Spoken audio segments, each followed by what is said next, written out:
Everyone, welcome to UPSC with Vishal. तो जैसे कि आपको पता है, हमारा UPSC CSAT and economics pre batch चल रहा है। और आज हमारा इकोनॉमिक्स में लेक्चर नंबर 27 है, जिसके अंदर हम जानेंगे सिक्योरिटी इन इंडिया, जो कि चैप्टर नंबर 14 है रमेश सिंह का। मैंने कुछ चैप्टर्स को अभी बीच में थोड़ा सा स्किप कर दिया है, बिकॉज मैं वेटेज के अनुसार चल रहा हूँ। तो पहले मैं उन चैप्टर्स को कंप्लीट कर रहा हूँ जहां से ज्यादा क्वेश्चंस आते हैं, फिर इन सारे चैप्टर्स को भी मैं कंप्लीट करूंगा जो भी मैंने ये बीच में स्किप करे हैं। ओके। तो जिससे कि हम वेटेज के अनुसार आपको काफी सारी हेल्प हो सके जिस टाइम पे आप प्रीलिम्स दे रहे हैं, मेंस दे रहे हैं। और बाकी अदर चैप्टर्स भी हम कंप्लीट करेंगे। इफ अगर आप किसी भी बुक को फॉलो कर रहे हैं तो आप उस बुक को साथ में फॉलो करते रहिए, नो इशू। ऐसा ये जरूरी नहीं कि मैं रमेश सिंह फॉलो कर रहा हूँ तो आपको एक्सेप्ट आना चाहिए। आप समझ लीजिए, यहाँ से आप रिवाइज कहीं से भी कर सकते हैं, नो इशू। तो चलिए स्टार्ट करते हैं आज का हम lecture. I am sharing screen with all of you.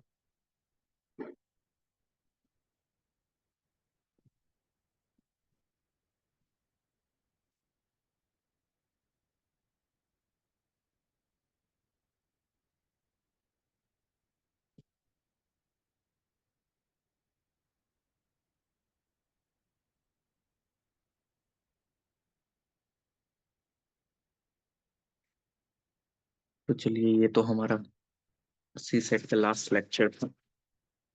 एक गाइडलाइन जो कि मैं हमेशा देता हूँ कि मेरी राइटिंग पे ध्यान मत दीजिएगा। Chapter number 14, security market in India. Security market in India. यहाँ से आपको क्वेश्चन देखने को मिल जाते हैं, ठीक ठाक क्वेश्चन आ जाते हैं। ओके। ये इंपॉर्टेंट चैप्टर है, डेट्स वाई मैं इस चैप्टर को पहले कर रहा हूँ ब्रिटिश के अनुसार। मैंने जैसे आपको बताया, देखो बेसिकली अगर आप देखें तो सिक्योरिटी मार्केट इन इंडिया के बारे में आप जानेंगे एनएससी, बीएससी, शेयर, इक्विटी, ये सारी चीजों के बारे में। अगर आप देखते हैं तो जो फाइनेंशियल मार्केट है इकोनॉमी की, मतलब जस्ट लाइक जैसे कि आप देखते हैं ना, जितनी भी ये बड़ी कंपनीज होती हैं इनके आईपीओ निकलते हैं। आईपीओ, इक्विटी, इक्विटी होती है, शेयर निकालते हैं ये कि हाँ ठीक है, इतना शेयर हमने बेच दिया। ठीक। अब इसके अंदर में काफी और सारी चीजें भी मतलब आती हैं, जो कि मैं एक एक करके आप लोगों को बताऊंगा कि किस तरीके से चीजों को डील करा जाता है, कैसे नहीं। बेसिकली सबसे पहले मैं आपको बताता हूँ कि देखो, दो तरीके की मार्केट होती है। एक है प्राइमरी मार्केट, एक है सेकेंडरी मार्केट। एक है प्राइमरी मार्केट, एक है सेकेंडरी मार्केट।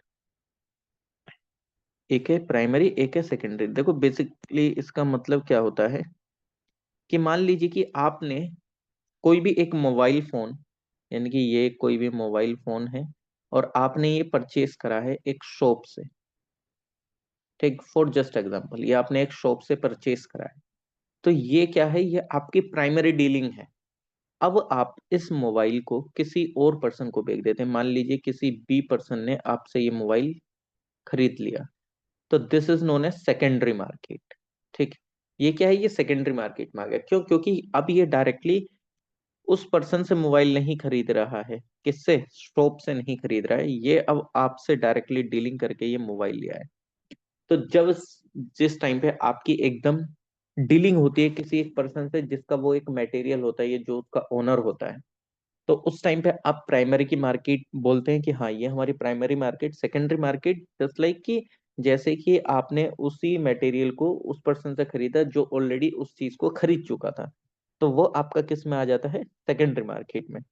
तो इस चीज को आप ध्यान रखिएगा, क्योंकि ये काम देगी अभी, बाकी मैं और इन डिटेल आगे तो मैं बताता ही रहूंगा।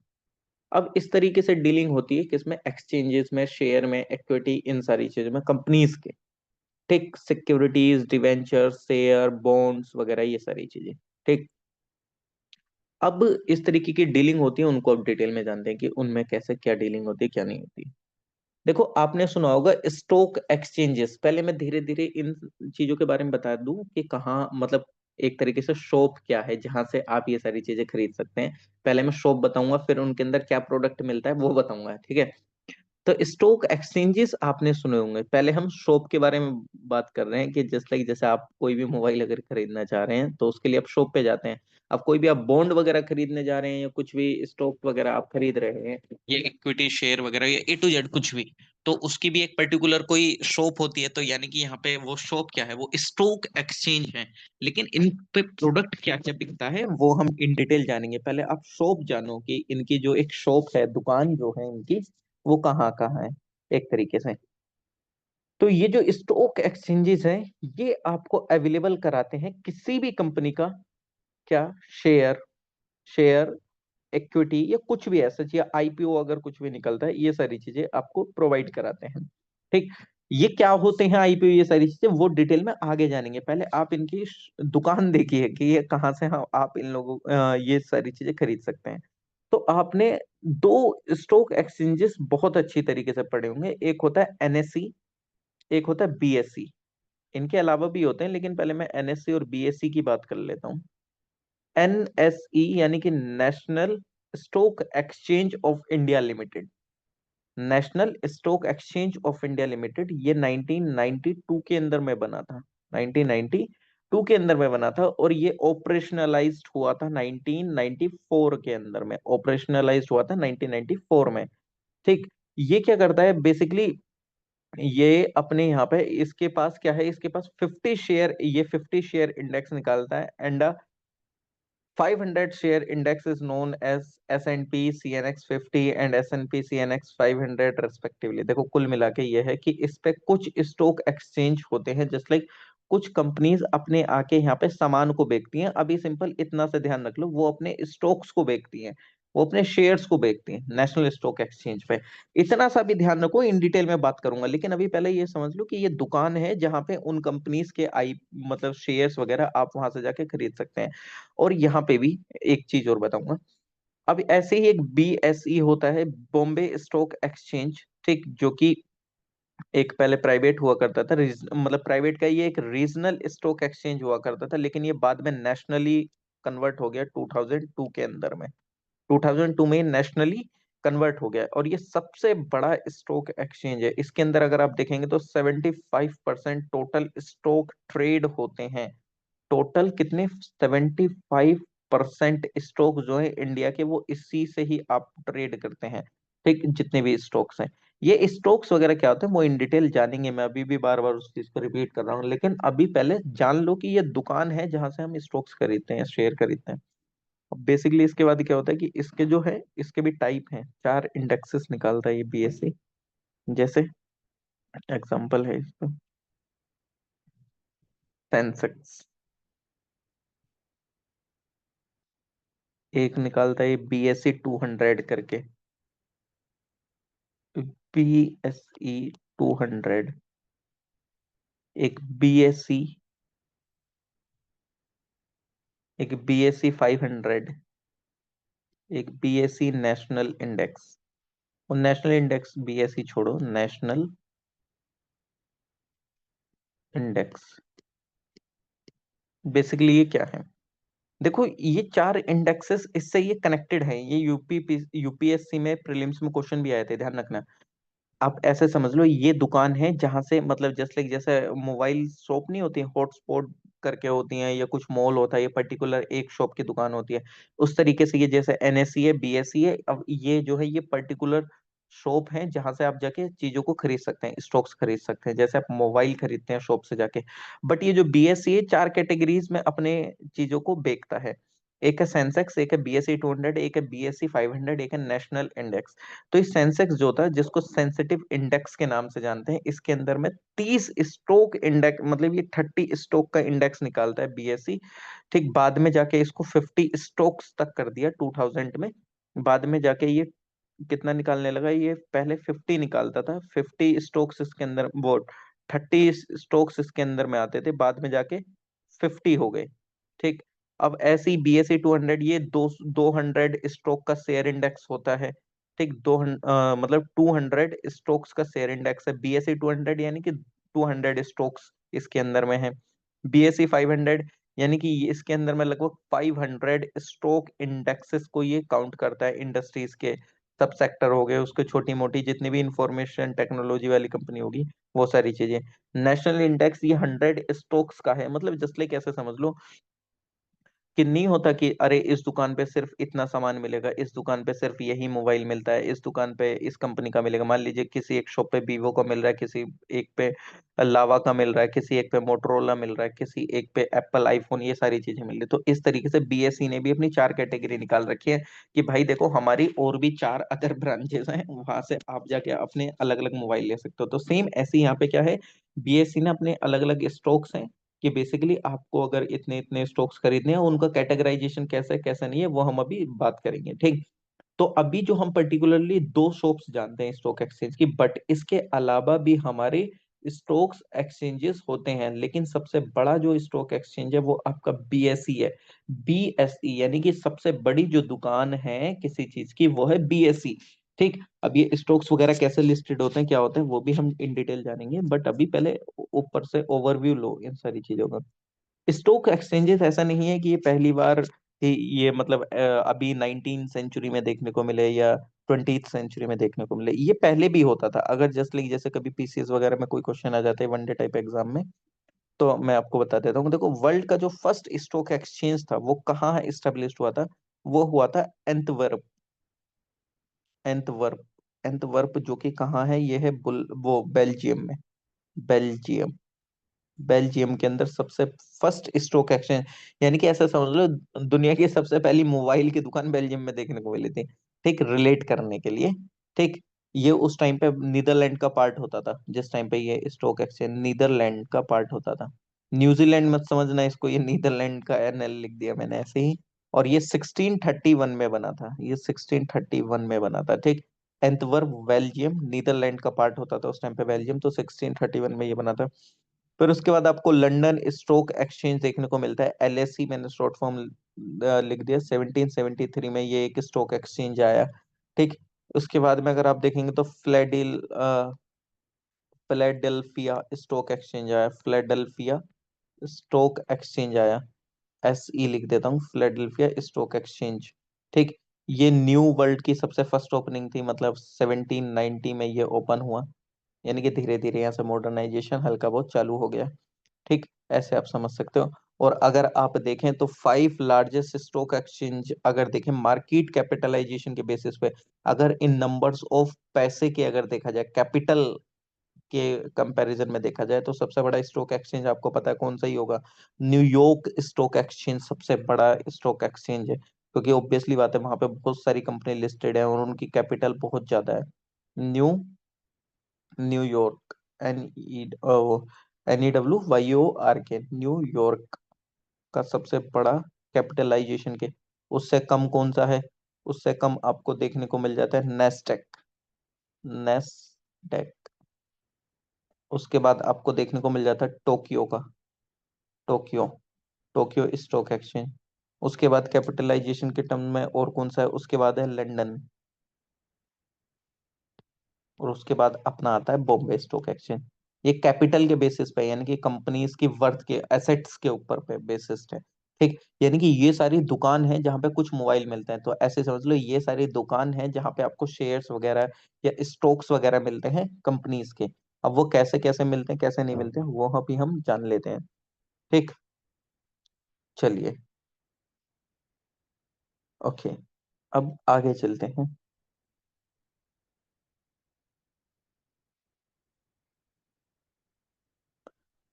आगे जानते हैं इनके बारे में कि और क्या क्या हुआ, क्या क्या चीजें कैसे कैसे हैं कैसे नहीं है। अब सबसे पहले मैं धीरे धीरे स्टॉक्स पे आ जाता हूँ, बट उससे पहले एक और चीज चलो बता दूं, एक दो और स्टॉक्स हैं। एक OTCEI करके था, OTCEI करके, ये इसका है over the counter exchange of India limited, ये 1989 में आया था।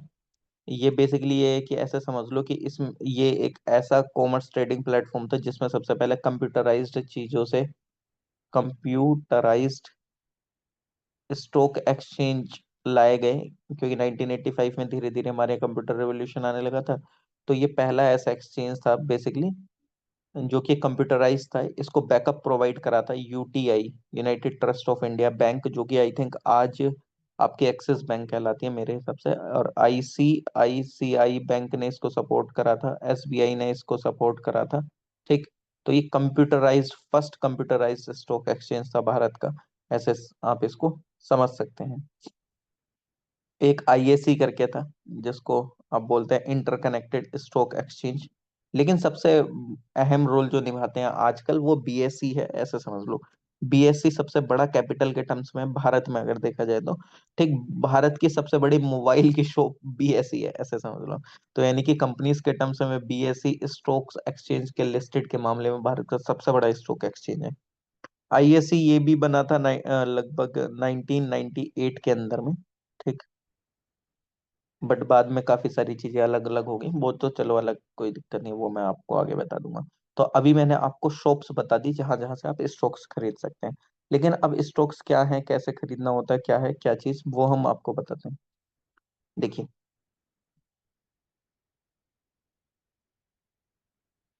स्टॉक्स एक्सचेंज, आई होप कि मेरी आवाज क्लियर हो गई, अगर कोई है तो अभी, वरना रिकॉर्डेड देखने वाले हैं। चलो ठीक है। स्टॉक्स एक्सचेंज कैसे खरीदे जाते हैं, और बेसिकली एनी, अच्छा चलो आपको एक काम करते हैं, आपको 10 सेकंड देते हैं। इफ अगर आप मतलब कुछ लिखना चाहें कमेंट सेक्शन में, या A to Z कुछ भी अगर सोचना चाहें, तो आप सोच सकते हैं कि मतलब एक तरीके से स्टॉक क्या होता होगा। मतलब ऐसा कोई स्टॉक कि आपने मोबाइल का अपने पास स्टॉक रख लिया है, या कंपनी का कुछ आपने स्टॉक करके रख लिया है कि नहीं, ऐसे बताओ क्या हो सकता है। मतलब सोच के देखो।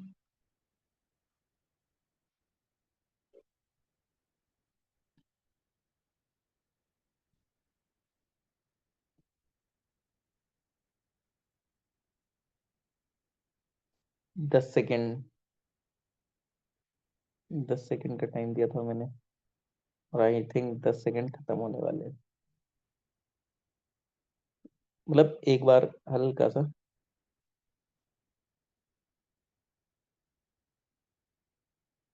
जो भी आप सोचने में है। चलो ठीक है, मैं मेरे को ही बताना पड़ेगा, आई थिंक।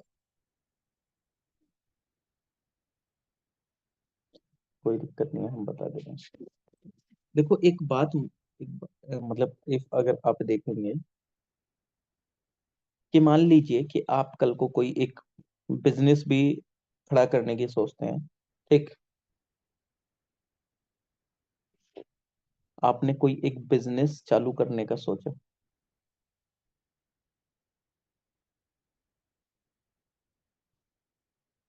बिजनेस चालू करने की आपने कोशिश करी, और ऐसा जरूरी नहीं है कि आपके पास स्टार्टिंग से ही 100 करोड़ रुपीस पड़े हैं और आपने सीधा करके वो एकदम इन्वेस्ट करके वो चला दिया बिजनेस, है कि नहीं। 100 करोड़ रुपीस आपके पास पड़े हैं और आपने 100 करोड़ रुपीस का इस्तेमाल करा, और आपने सीधा उसको बिजनेस को क्या कर दिया, चालू कर दिया।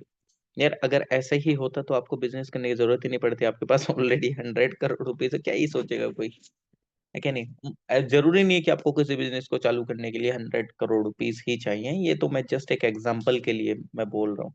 ठीक है। एक बिजनेस चालू करने के लिए आपको 100 करोड़ रुपीस नहीं चाहिए, आपको एक बहुत ही मिनिमम इन्वेस्टमेंट की जरूरत होती है। लेकिन सिर्फ समझाने के लिए मैं स्टॉक्स की बात कर रहा हूँ। ठीक। मतलब स्टॉक्स को समझाने के लिए, अब क्या होता है कि अब ये कंपनी ठीक ठाक प्रोग्रेस करने लगी, ठीक ठाक प्रोग्रेस करने लगी, इसका जो आउटपुट है वो काफी अच्छा होने लगा, जो इसका प्रोडक्ट है वो मार्केट में बहुत अच्छी तरीके से बिकने लगा, प्रोडक्ट जो है बहुत अच्छी तरीके से बिकने लगा, ठीक ठाक इसको प्रॉफिट हो रहा है, हर एक चीज एकदम बढ़िया चल रही है। ठीक है, कोई दिक्कत नहीं है। अब क्या होता है, प्रॉफिट परसेंट अच्छा निकल रहा है इसका। अब इसको क्या होता है यार, इसको अपने बिजनेस को एक्सपेंशन करना है। ठीक है। इसको क्या करना है, इसको अपने बिजनेस को एक्सपेंड करना है।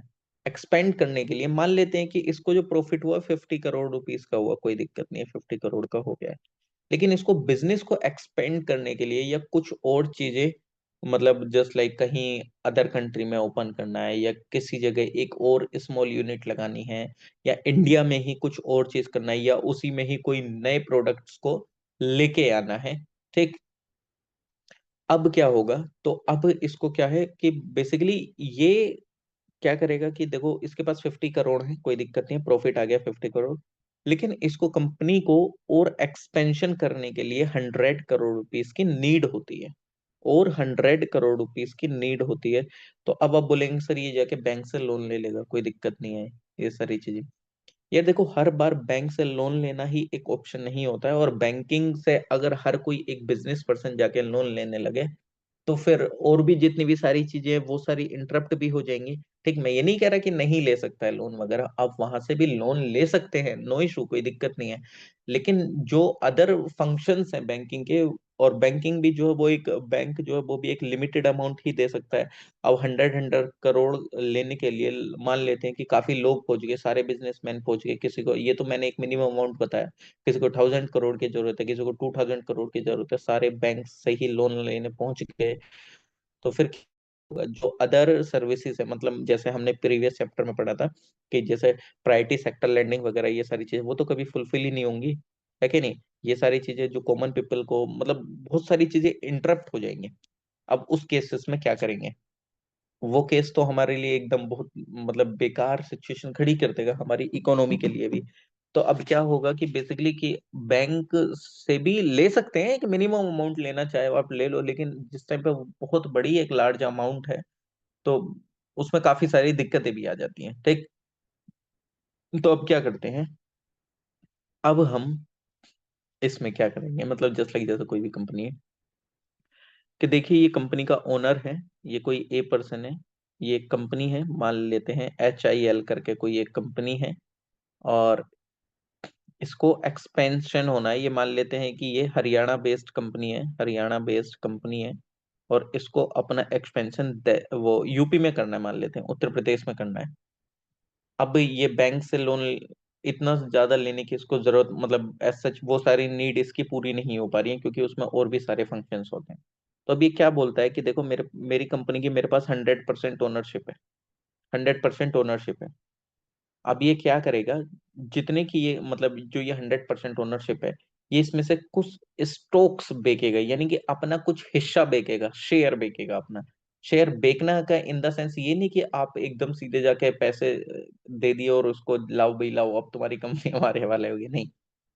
100% में से ये मान लेते हैं कि 1% अपने शेयर बेच देता है, 1% शेयर अपनी कंपनी का वो बेच देता है। मतलब 1% शेयर का मतलब मान लीजिए कि अगर इसकी कंपनी 100 करोड़ रुपीस की है, 100 करोड़ रुपीस की है, तो 1% कितना हो गया, 1 करोड़। इसको जो 1% इसने अपना शेयर निकाला है, ये अब कॉमन पीपल से पैसे लेगा। कॉमन पीपल से कैसे पैसे लेगा भाई, देखो आप क्या करेंगे, यहाँ पे हम हो गए आम नागरिक, कॉमन पीपल। अब हम क्या करेंगे, हम इसका पूरा बैकग्राउंड चेक करेंगे। बैकग्राउंड चेक करेंगे आप कि अरे हाँ ये तो प्रॉफिट मेकिंग है, ये सारी चीजें हैं। ये क्या बोलता है कि देखिए आप हमारी कंपनी में इन्वेस्ट करेंगे, जितना हमारा प्रॉफिट होगा हम उसका, मतलब ये हर एक कंपनी का अलग अलग होता है, देखो मैं ये नहीं कहूंगा कि हर सारी कंपनी का सेम होता है। ठीक, हर एक कंपनी का अलग अलग होता है प्रॉफिट मार्जिन, कि वो आपको कितना दे रहा है कितना नहीं दे रहा है। तो ये क्या करेगा, ये क्या बोलता है, देखो आप मेरी कंपनी में शेयर खरीदिए, ये जो भी एसेट, और जिस टाइम पे जो भी कुछ प्रॉफिट होगा हम उसमें से आपको, मान लेते हैं कि 10% जो होगा वो हम आपको दे देंगे। ये डिपेंड करता है, ये जस्ट मैं एग्जांपल्स ले रहा हूँ, ठीक है, हर एक कंपनी का वेरी करता है। तो हम अब ये क्या करेगा कि ये जो कॉमन पीपल है, ये क्या करेंगे, इसका पूरा बैकग्राउंड चेक करेंगे कि हाँ ये प्रॉफिट मेकिंग है कि नहीं है, ये पिछले साल इसका कितना टर्नओवर रहा, कितना, ये सारी चीजें करा। तो अब वो सारी चीजें देख के जो कॉमन नागरिक है वो भी अपने मतलब सेफ्टी के लिए और फ्यूचर सेविंग्स वगैरह के लिए वो क्या करता है, वो इसमें इन्वेस्ट कर देगा। इन्वेस्ट करेगा क्यों, क्योंकि कल को अगर ये कंपनी काफी अच्छे से प्रॉफिट कमाती है तो उसको भी कुछ ना कुछ शेयर मिलेगा। मान लीजिए कि किसी एक पर्सन ने ही इसका 1% खरीद लिया, ठीक, और उसको बोला गया कि जितना प्रॉफिट होगा उसका दो मतलब उसका कुछ आपको मिल जाएगा। मान लेते हैं कि इन्होंने 1 करोड़ इन्वेस्ट करा और इनको 1 साल बाद ही 2 करोड़ मिल गया, तो इनको तो बैठे बिठाए हर एक चीज हो गई है। ठीक, इनको तो शेयर ही, मतलब इनको तो प्रॉफिट ही हो गया ना, इन्होंने कुछ करा थोड़ी, इन्होंने सिर्फ अपना इन्वेस्ट करा, पैसे को इन्होंने इन्वेस्ट करा और वहां से इनको कुछ पैसा मिल गया। ठीक, तो इस चीज को आप हल्का सा ध्यान रख लेना। बट ये जरूरी नहीं है कि हर एक कंपनी कोई भी जाके स्टॉक एक्सचेंजेस पे जाके पैसे ले सकती है, नहीं। वो कंपनीज की कैपिटल के अकॉर्डिंग डिपेंड करता है, और कंपनी कितनी बड़ी है, कितने कैपिटल की है, तो उसके अकॉर्डिंग BSE में वो कंपनी लिस्टेड होती है। ठीक। ये नहीं कि आपने कोई एक छोटी सी कंपनी चालू करी, वो जाके आप लिस्टेड कर देंगे बीएसई पे और कल को आप वहां से पैसे ले लेंगे, नहीं। There are certain terms and condition, आपको बीएसई में लिस्टेड होने के लिए हर एक को नहीं मिलता है। टर्न ओवर आपका देखा जाता है, आपके पीछे की सारी चीजें, हिस्ट्री वगैरह, ये सारी चीजें देखी जाएंगी, उसके बाद वो बीएसई में लिस्टेड होता है। उसकी अलग टर्म्स एंड कंडीशन है, वो चलो हम डिटेल में बात कर लेंगे बाद में कभी। ठीक। तो ऐसे हर एक कंपनी कोई भी बीएसई में लिस्टेड नहीं होती है, हर एक चीज देखी जाती है। अब वो शेयर वगैरह निकाल के वो अपना पैसा मतलब क्या है कमा सकते हैं। तो कुल मिला के उसने आपको क्या दिया, एक शेयर वगैरह दिया कि चलो ठीक है इतना हम दे देंगे। ठीक। अब उसके पास कितने रह गए, 99% शेयर, 99% क्या रह गई है, ओनरशिप रह गई है, क्योंकि 1% तो उसने डाइल्यूट कर दी। 1% डाइल्यूट इन द सेंस 1% आपको दे दिया। ऐसा नहीं है कि आप 1% के बेसिस पे जाके उसकी कंपनी में कुछ भी डिसीजन मेकिंग ये सारी चीजें कर देंगे आसानी से। आप उसमें मतलब ये नहीं कि आपसे कुछ भी करवाएंगे या ए टू जेड, कुछ नहीं ऐसा। देखो कोई भी कंपनी का अगर 51% उसके ओनर के पास है, तब भी उस पर्सन की ही चलेगी जिसकी कंपनी है, जिसकी कंपनी है। ठीक है। 50% से जैसे ही नीचे डाइल्यूशन हो गया, मतलब मान लीजिए कि अगर इसके ओनर के पास 49% डाइल्यूशन हो गया, इसके पास सिर्फ 49% शेयर है और अदर किसी पर्सन के पास 51 शेयर है, तो ज्यादा डिसीजन मेकिंग उसकी होगी जिसके पास ज्यादा शेयर है। भले से 1% या 2% कितना भी ज्यादा हो, डजेंट मैटर। बट हाँ, जिसके पास ज्यादा शेयर है, बात उसकी मानी जाएगी। ठीक। डिसीजन मेकिंग जिस टाइम पे भी होगी। तो ये हल्का सा ध्यान रखना, एक ओवरव्यू जो कि मैंने अभी आपको दिया। अभी और इन डिटेल अभी और चीजों को जान रहे हैं। ठीक। चलिए अब आगे चीजों को देखते हैं कि ये तो चलो हल्का सा आप लोगों को समझ में आ गया होगा। अब आपने कुछ शब्द सुने होंगे, आई होप कि आप लोगों ने एक सीरीज देखी होगी। सीरीज देखी होगी कौन सी, एक स्कैम 1992 करके। अगर आप लोगों ने नहीं देखी है तो प्लीज उसको देखिएगा, काफी अच्छी है। हर्षद मेहता के ऊपर है ये। हर्षद मेहता, स्कैम 1992 का जो स्कैम हुआ था, उसमें आपको काफी टर्म्स समझ में आएंगी, स्टॉक मार्केट से रिलेटेड, सिक्योरिटी मार्केट से रिलेटेड। ठीक। अब इसमें जस्ट लाइक जैसे स्टॉक एक्सचेंजेस हैं, एक होता है इसमें ब्रोकर, एक होता है ब्रोकर, एक होता है जोबर। JOOBER होता है, JO। स्पेलिंग गलत हो गया, चलो दोबारा से लिखते हैं, JOER, जोबर। देखो ब्रोकर क्या होता था पहले, ब्रोकर तो आप लोगों को पता ही है, जो बीच में क्या करता है, एक मीडिएट का काम करता है। मीडिएट का जस्ट लाइक जैसे आप अगर कभी रूम भी लेने जाते हैं या कहीं पे भी आप स्टडी कर रहे हैं, तो जिस टाइम पे आप किसी एक न्यू एरिया में जाते हैं, तो वहां पे आपको काफी सारी चीजें नहीं पता होती हैं कि यहाँ पे ये रूम है या यहाँ पे इस तरीके से चीजें हैं। तो आप क्या करते हैं, आप ब्रोकर के पास जाते हैं। ब्रोकर क्या करता है, आपको एक ओनर से मिलवाता है। ठीक है। ओनर से, और आप वो जो रूम है वो रेंट पे ले लेते हैं। बट ब्रोकर का क्या काम होता है, मान लीजिए आपने ओनर से 10,000 रुपीज का कोई एक रूम लिया, तो ब्रोकर क्या बोलेगा, मेरे को 50% चाहिए, तो यानी कि 5K आपको इसको देने पड़ेंगे, जस्ट बिकॉज कि इसने आपको रूम ओनर से जाके मिलवाया। ठीक। ब्रोकर का यही काम होता है, मीडिएटर का, कि वो आपको मिलवाते हैं जो एक राइट ओनर होता है उससे जाके। ठीक। ये तो आपने देखा होगा, प्रॉपर्टी डीलिंग में भी होते हैं। अब आपकी शादी होगी तो उसमें भी होते हैं, उनको ब्रोकर नहीं कहते हैं वैसे। ठीक। सबके यहाँ कॉमन लैंग्वेज है अलग अलग। ठीक। मीडिएटर होते हैं ना आपके यहाँ, मीडिएटर, जिसको बिचौलिया टाइप से या बिचौला करके जो भी आपके यहाँ लोकल लैंग्वेज में बोलते हैं वो बोलते हैं। ठीक। तो ये तो आपको हर जगह आपको देखने को मिल जाएगा। तो ये ब्रोकर इस तरीके से एक स्टॉक एक्सचेंज में भी आपको देखने को मिलेगा। ठीक। ये क्या करते हैं, बेसिकली ये एक फैसिलिटी प्रोवाइड कराते हैं, यानी कि आपका काम आसान कर देते हैं। ये आपका काम कैसे आसान कर देते हैं, ये आपका काम ऐसे आसान कर देते हैं कि आपको अगर कोई भी एक स्टॉक एक्सचेंज खरीदना होता था, तो पहले क्या था, अगर आपने हर्षद मेहता की स्कैम 1992 देखी होगी, तो उसमें पहले सारी चीजें एकदम अच्छे से नहीं चलती थी। ठीक। कंप्यूटराइज वगैरह नहीं होती थी, आपको बहुत जल्दी से स्टॉक्स खरीदने होते थे। अब मान लीजिए कि मान लेते हैं अ, दिल्ली में कई बार क्या होता है, पानी के टैंक आते हैं, वाटर टैंक आते हैं। ठीक। वाटर टैंक आते हैं, जिन इलाकों में पानी की दिक्कत है, वाटर टैंक वहां पे भेजे जाते हैं। तो लोग क्या करते हैं, लाइन लगा के खड़े हो जाते हैं। लाइन लगा के, आपने देखा होगा, लोग लाइन लगा के खड़े हो जाते हैं। क्यों? क्योंकि जैसे ही वाटर टैंक आए तो सबसे पहले वो उस पानी को भर ले। क्यों? क्योंकि अगर आप हल्का सा भी लेट हुए और वाटर टैंक खाली हो जाएगा तो आपको पानी नहीं मिलेगा। ठीक। Same with the stocks. पहले क्या होता था कि ये ब्रोकर्स होते थे। अब क्या है कि यार आप एक इन्वेस्टर हैं, आपने आपने इन्वेस्ट करना है, आपने पैसा लगाना है, इन्वेस्टर हैं आप। अब आप वहां पे 24 घंटे तो बैठे नहीं रहेंगे। ठीक, ये बीएसई स्टॉक एक्सचेंज है मान लेते हैं। ठीक, अब क्या होगा कि आप वहां पे 24 घंटे नहीं बैठे रहेंगे, तो आप क्या करेंगे, आप एक ब्रोकर पकड़ेंगे कि इसको बोलेंगे कि भाई देखो, आपको उतने मतलब इतने रुपीस के यहाँ से बीएसई से स्टॉक एक्सचेंज लेने हैं, इस कंपनी के XYZ कंपनी के आपको स्टॉक्स खरीदने हैं। ठीक, तो ब्रोकर बोलेगा ठीक है मैं कर दूंगा, जितना भी जितने का भी स्टॉक्स होगा उसका मेरे को मान लीजिए कि 5% दे दीजिएगा। तो अब क्या होगा, इसने इन्वेस्टर का भी जो टाइम है वो टाइम सेव हो गया, और प्लस जो मतलब एक स्टॉक एक्सचेंज था वो जो स्टॉक्स था किसी कंपनी का वो भी इसको मिल जाएगा। क्यों, वरना लाइन लगा के खड़ा होना, वहां पे चीजें देखना, हर एक चीज को एनालाइज करना, बहुत सारी चीजें करना, तो वो जो एक हेडेक वाला काम था इन्वेस्टर का इस चीज को लेके, वो अब उसका वो खत्म हो गया। अब क्योंकि वो ब्रोकर आ गया, अब ब्रोकर ने क्या कर दिया, वो काम आसान कर दिया। ब्रोकर बीच में आ गया, स्टॉक एक्सचेंज पे जिस कंपनी का उसने बोला है पैसा लगाने के लिए वो उसमें पैसा लगा देगा, बट वो अपना बीच में कमीशन ले लेगा। दैट्स इट, इससे ज्यादा कुछ नहीं होगा। आजकल आप अगर देखें तो मीडिएटर अलग अलग तरीके के हो गए हैं, अलग अलग फॉर्म में। जस्ट लाइक पहले से शादी में अलग मीडिएटर होते थे, जस्ट लाइक हमारे रिश्तेदार वगैरह। आजकल क्या हो गया, टेक्नोलॉजी का एडवांसमेंट हो गया, तो आजकल बहुत सारे न्यू ऐप आ गए हैं, जैसे जीवन साथी हो गया, शादी.com हो गया, काफी सारे आपको देखने को मिल जाएंगे इस तरीके के ऐप। तो मीडिएटर जो हो गए थे वो अब टेक्नोलॉजिकल अपग्रेडेशन हो गया है उनका।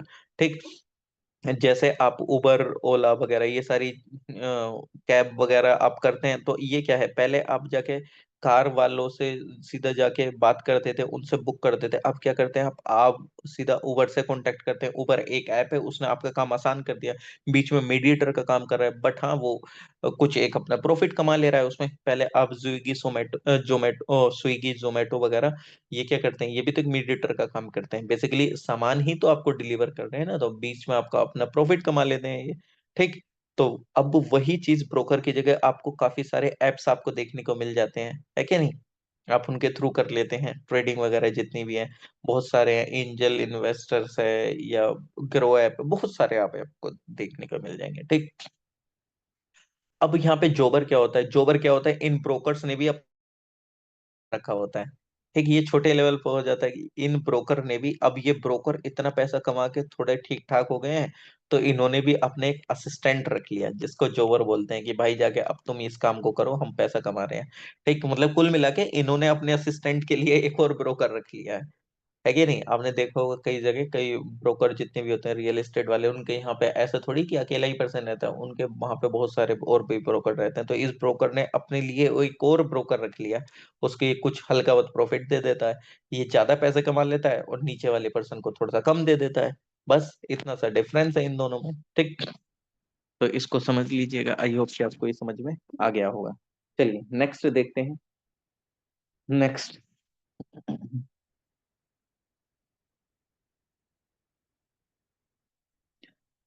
यहाँ पे एक चीज और मैं बता दूं, जैसे फिर हम ट्रेडिंग वगैरह के बारे में देखेंगे, कमोडिटी ट्रेडिंग वगैरह ये सारी चीजों के, या स्पॉट एक्सचेंज, बहुत सारी टर्म्स हैं, अभी हर एक को जानेंगे।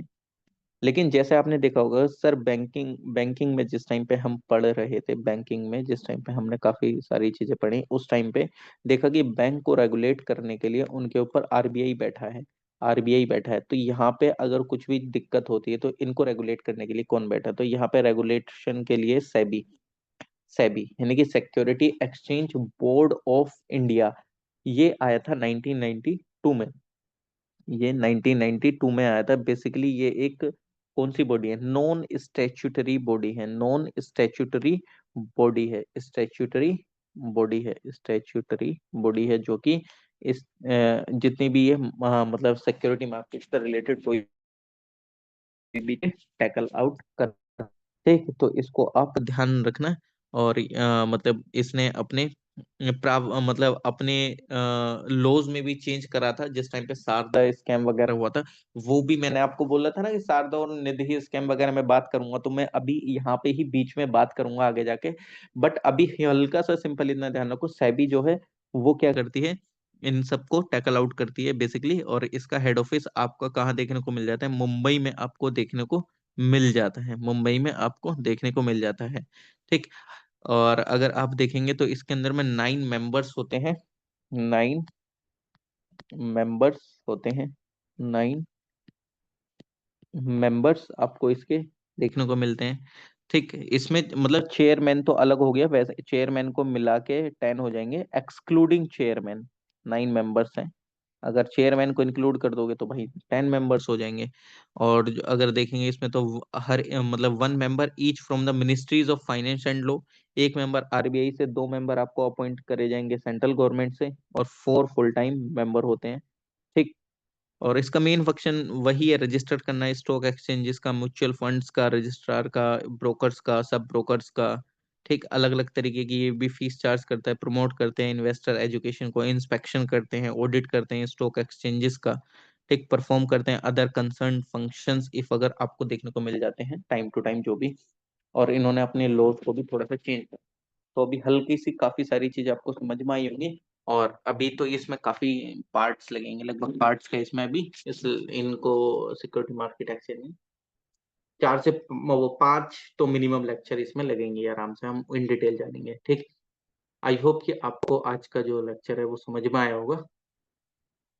और इफ अगर कुछ भी डाउट है तो प्लीज कमेंट सेक्शन में कमेंट कर दीजिएगा, मैं नेक्स्ट वीडियो में वो डाउट आपका रिजॉल्व कर दूंगा। तो चलिए, मिलते हैं आप लोगों से नेक्स्ट वीडियो में। Thank you everyone. Please like share comment and subscribe.